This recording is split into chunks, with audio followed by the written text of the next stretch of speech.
Welcome करते हैं आप सभी का आपके अपने YouTube चैनल सार अकेडमी पर। यहाँ पर आपको करवाया जाता है सीटेट का प्रिपरेशन और सीटेट जो 2025 में होने वाला है उसके लिए आप हो जाइए तैयार। चल रहा है 500 MCQ का सीरीज़ और इस 500 के MCQ के सीरीज़ में हम पर सीरीज़ में यानी कि हर एक सीरीज़ में हर एक वीडियो में 10 क्वेश्चन को करते हैं और उसका आंसर को एनालाइज करते हैं। तो हो जाइए तैयार। इससे पहले कि आज का सेशन स्टार्ट किया जाए, अगर सेशन पसंद आया हो तो चैनल को लाइक, वीडियो को लाइक, चैनल को सब्सक्राइब और शेयर करना नहीं भूलेंगे। चलिए स्टार्ट करते हैं आज का पहला क्वेश्चन। इस सेशन का पहला क्वेश्चन, भाषा के अर्जन एवं विकास के लिए सर्वाधिक संवेदनशील अवधि कौन सी है?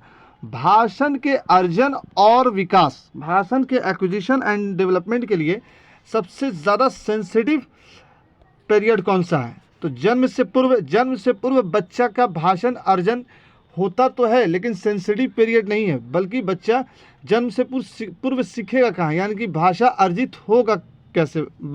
बच्चे के माइंड में भाषा का अर्जन होगा क्यों? क्योंकि वो तो अपने माँ के ज़रिए से सारा चीज़ लेता है, तो जन्म के पूर्व तो होगा नहीं।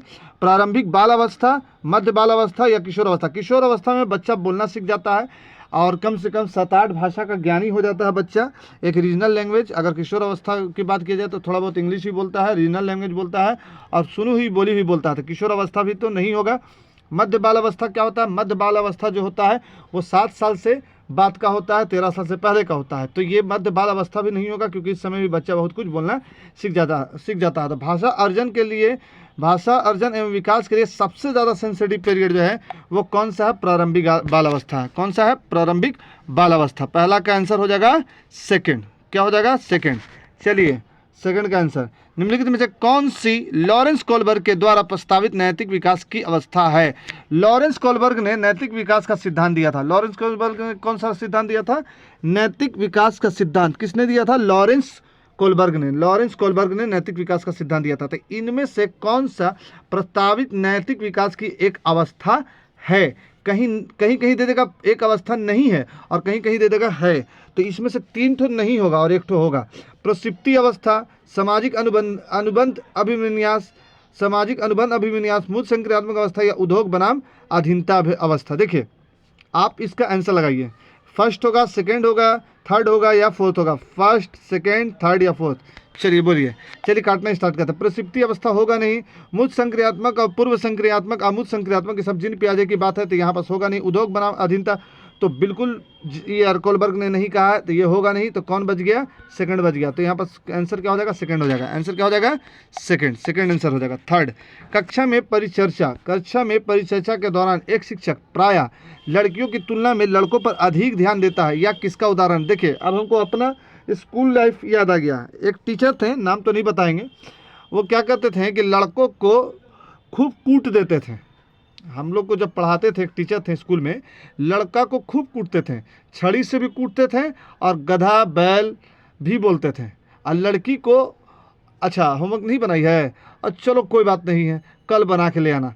तो ये कुछ टीचर ऐसे थे और होते हैं हर एक स्कूल लाइफ में जो लड़कियों पर थोड़ा सा रहम करते हैं और लड़कों पर ज़्यादती। तो ये हमेशा से होता चला आया है, जबकि इसको ऐसा करना नहीं चाहिए। तो हमारे वक्त में भी एक ऐसे टीचर थे जो लड़कियों की तुलना में लड़कियों की तुलना में लड़कों पर अधिक ध्यान देता है। तो यहाँ पर उल्टा है। यहाँ पर क्या है? ऐसा टीचर है जो लड़का लोग पर ज़्यादा ध्यान देता है, लड़की लोग पर कम। जैसे कोई टीचर का माइंडसेट ये भी रहता है, लड़की है उतना बुद्धि थोड़ी है, नहीं पढ़ेगी, और लड़की है छोड़ दो, इस तरह का बात। तो ये क्या है? जेंडर पक्षपात है, जेंडर पहचान है, जेंडर स्वरूपता है या जेंडर संबद्धता है? देखिए जेंडर पहचान तो होगा नहीं, ठीक है। उसके बाद बोला जा रहा है जेंडर समरूपता। जेंडर समरूपता अगर होता तो ये ऐसे भेदभाव नहीं करते हैं, तो यहाँ पर भी नहीं होगा। जेंडर संबद्धता है नहीं, क्योंकि अगर संबद्धता होता तो यहाँ पर ऐसे इस तरह का हरकत होता ही नहीं।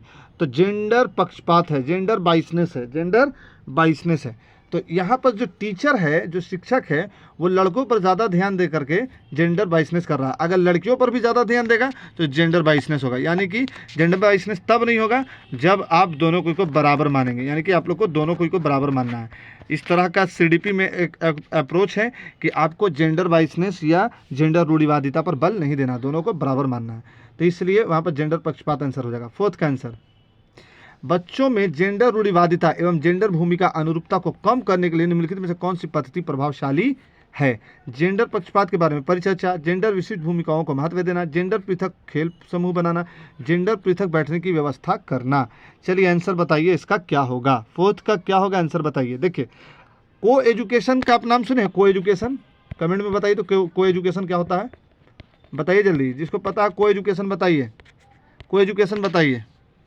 चलिए को एजुकेशन मतलब जिसमें लड़का और लड़की साथ में बैठते हो, लड़का और लड़की साथ में बैठते हो। क्यों बैठाया जाता है? इसलिए बैठाया जाता है ताकि दोनों के बीच में पक्षपात नहीं हो, न लड़के को ज़्यादा मौका मिले न लड़की को ज़्यादा मिले, बल्कि बराबर बराबर हो। तो जेंडर पृथक बैठने की व्यवस्था नहीं करना है, ठीक है, क्योंकि बोल रहा है जेंडर भूमिका अनुरूपता को कम करना है, यानी कि जो जेंडर रूढ़िवादिता आती चली जा रही है। जेंडर रूढ़िवादिता है क्या? लड़की है तो उसको गुड़िया दिलाएंगे चोटी वाली, अगर लड़की है तब। अच्छा लड़का है तो उसको बंदूक दिलाएंगे, बंदूक, यहाँ से गोली निकलेगा, काहे कि लड़का है। तो ये है जेंडर रूढ़िवादिता। तो इसको कम करने के लिए क्या करेंगे? क्लास में अलग अलग बैठा देंगे? नहीं। जेंडर पृथक खेल समूह, यानी कि लड़कियों के लिए अलग समूह बनाएंगे खेलने का, लड़का के लिए अलग समूह बनाएंगे? ऐसा बिल्कुल नहीं। ये लड़कियों को बोलेंगे कि तुम क्रिकेट नहीं खेल सकते हो, लड़का खेल सकता है? ऐसा बिल्कुल नहीं। जेंडर विशिष्ट भूमिकाओं को महत्व देंगे, ऐसा महत्व देंगे कि लड़की लोग जो है वो पत्थर गोली खेलेगी और लड़का लोग जो क्रिकेट खेलेगा, ऐसा भी नहीं करना है। तो 2 भी गलत। जेंडर पक्षपात के बारे में परिचर्चा करेंगे, जी बिल्कुल, जेंडर बाइसनेस के बारे में डिस्कशन करेंगे। तो यहाँ पास फर्स्ट आंसर सही हो गया। आप लोग कमेंट करो, आंसर बताने से पहले कमेंट कर दो। निम्नलिखित में से किस मनोवैज्ञानिक ने बच्चों को ज्ञान के सक्रिय जिज्ञासु के रूप में देखते हुए उनके चिंतन पर सामाजिक एवं सांस्कृतिक विषय वस्तु के प्रभाव को महत्व दिया है? अब देखिए सीडीपी क्या है? एक एक वर्ड अगर आप पकड़ोगे तो सीडीपी पकड़ा जाएगा। क्या आया है चिंतन में? कौन? समाज और संस्कृति। समाज और संस्कृति पर सबसे ज़्यादा बल कौन देता है? आप लोग बताइए।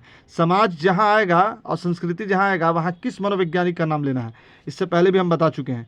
तो पियाजे तो होगा नहीं, क्योंकि यह समाज संस्कृति के बारे में नहीं बोलते हैं, बल्कि बोलते हैं कि यह पहले आपको कॉग्निशन कर लेता है, संज्ञान ले लेता है, तब जाकर के समाज के बारे में समझता है। समाज से कुछ नहीं सीखता, पहले संज्ञान सीख लेता है।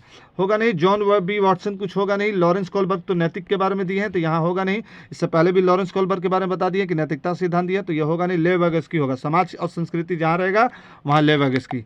समाज संस्कृति जहाँ रहेगा वहाँ कौन? लेव वैगोत्स्की समाज संस्कृति। याद रहेगा बात। चलिए नेक्स्ट। जिक्सॉ पहेली को करते समय 5 वर्ष की नजमा स्वयं से कहती है, नीला टुकड़ा कहाँ है? नहीं या वाला नहीं, गाढ़े रंग वाला, जिससे यह जूता पूरा बन जाए। इस प्रकार की वार्ता को वैगोत्स्की किस तरह की संबोधित करते हैं? देखिए नज़मा है वो अपने से बात कर रही है, कोई पहेली कर रही है, वो अपने से वो बात कर रही है। तो इस तरह का बात को वैगोत्स्की ने क्या बोला? जोर से तो बोल नहीं रही है, तो काट दीजिए फट से, जोर से बोलना तो होगा नहीं। आत्मकेंद्रिता या फिर आपको व्यक्तिगत वार्ता, ई दोनों में से एक ठो कोई होगा। आप लोग कमेंट कीजिए। पाड़ होगा नहीं, क्योंकि पाड़ में हेल्प दिया जाता है। पाड़ की बात जो है आपको वैगोत्स्की करते हैं, हेल्प दिया जाता है, जैसे साइकिल चलाने वाला जो एग्जांपल बताए थे क्लास में, उसमें होगा नहीं। व्यक्तिगत वार्ता या आत्मकेंद्रिता, बहुत बड़ा कन्फ्यूजन है इसमें, बहुत सारे बच्चे फंस जाते हैं। बताइए। देखिए अगर जिन पियाजे रहेगा तो व्यक्तिगत वार्ता, अब ले वैगोत्स्की रहेगा तो आत्मकेंद्रित वार्ता। ठीक है, याद रहेगा बात। तो यहाँ पास वैगोत्स्की बोला है, यहाँ पास वैगोत्स्की है, इसलिए आत्मकेंद्रित वार्ता। ठीक है। और अगर बोलता कि जिन पियाजे, तो जिन पियाजे में बोल देते व्यक्तिगत वार्ता। ठीक है, याद रहेगा बात। चलिए नेक्स्ट। अगर क्लास अच्छा लगता होगा तो प्लीज़ चैनल्स को लाइक कीजिए, शेयर कीजिए, सब्सक्राइब कीजिए और हमें मोटिवेट कीजिए, ताकि हम और अच्छा कंटेंट आपके पास लेके आएँ फ्री ऑफ कॉस्ट। और हाँ, हैंड रिटन नोट्स के लिए, सीडीपी के हैंड रिटन नोट्स के लिए प्लीज़ कमेंट सेक्शन में कमेंट कीजिए, आपको हैंड रिटन नोट्स दिया जाएगा।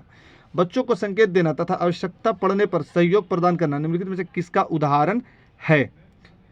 देखिए अभी आ गया, इससे पहले एग्जाम्पल भी था, इससे पहले हम बोले थे कि जो साइकिल वाला एग्जाम्पल दिए हैं। अब बताइए इसमें से कौन होगा? प्रबलन, मॉडलिंग, अनुबंधन या पाड़? अब बताइए। देखिए यहाँ क्या दिया? सहयोग प्रदान करना आवश्यकता पड़ने पर। इससे पहले हम एग्जाम्पल में बताए हैं, प्रबलन नहीं होगा, मॉडलिंग नहीं होगा, अनुबंधन नहीं होगा, पाड़ होगा। सहयोग प्रदान करना, हेल्प करना, सब पाड़ होता है। निम्नलिखित व्यवहारों में से कौन सा जिन पियाजे के द्वारा प्रस्तावित मूर्त संक्रियात्मक अवस्था को विशेषित करता है? अब आ गया पियाजे की बात आ गई, तो पियाजे में देखते हैं क्या हो सकता है। परिकल्पनिक निर्माणात्मक तर्क, सध्यात्मक विचार, संरक्षण कक्षा समावेशन, आस्थापित अनुकरण पदार्थ, प्रतीकात्मक खेल, विचारों को अनुक्रमशीलता। बताइए इसमें से क्या होगा। 8 का आंसर दीजिए, 8 का आंसर दीजिए। पियाजे की बात आई है, पियाजे की बात आई है, पूर्व संक्रियात्मक अवस्था की बात की गई है।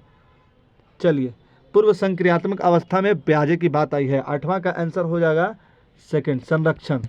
ठीक है, याद रहेगा बात, संरक्षण हो जाएगा, संरक्षण। चलिए नेक्स्ट, संरक्षण कक्षा समावेशन। 9, बच्चों के संज्ञानात्मक विकास के संदर्भ में निम्नलिखित में से कौन सी पियाजे की संरचना है। बच्चे के संज्ञानात्मक विकास के संबंध में पियाजे का कौन सा वर्ड पियाजे ने यूज़ किया है। देखिए, बच्चे संज्ञानात्मक विकास के संदर्भ में बच्चे माइंड में एक फोटो बनाते हैं, एक इमेज बनाते हैं, एक इमेज बिल्डिंग करते हैं, उसको पियाजे ने नाम दिया है अवलोकन अधिगम नहीं, अनुबंधन नहीं, प्रबलन नहीं, स्कीमा का नाम दिया है। ठीक है, स्कीमा, उसकीमा नहीं, स्कीमा, किसकीमा, स्कीमा। ठीक है, याद रखिएगा बात, स्कीमा।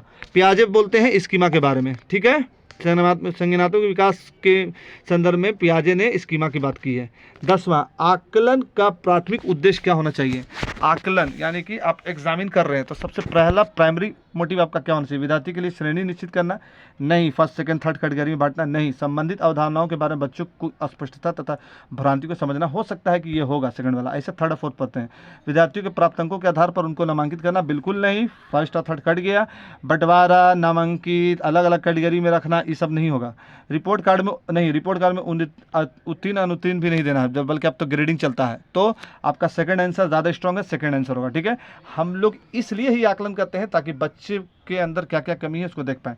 तो ये था आज का 500 MCQ का 29th सीरीज़। कितना सीरीज़ था ये, 29 सीरीज़ था।